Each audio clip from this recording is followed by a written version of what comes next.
আসসালামু আলাইকুম প্রিয় সবুজ প্রেমী ভাই ও বোনেরা। আমার পাশে যে গাছটা দেখতেছেন এটা হচ্ছে একটা চায়না কমলা।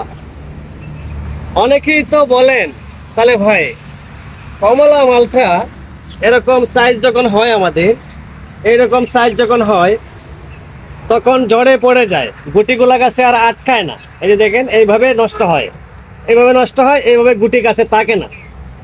আমার এই গাছে অনেক গুটি সেট হয়েছে। আমি কি করেছি, এইরকম অবস্থাতে আপনারা কার্বন ডাজিম গ্রুপের যে কোনো একটি ছত্রাকনাশক পরন্ত বিকেলে গাছটাতে স্প্রে করবেন। এই স্প্রে করার একদিন বা 2 দিন পরে সেখানে জিবরিলিক অ্যাসিড, বাড়ন্ত অথবা গ্রিন লিফ পরিমিত মাত্রায় স্প্রে করে দিবেন। গাছের গুটি জোড়া বন্ধ হয়ে যাবে, কমলার সাইজটাও সুন্দর হবে। ভালো থাকবেন, আল্লাহ হাফেজ।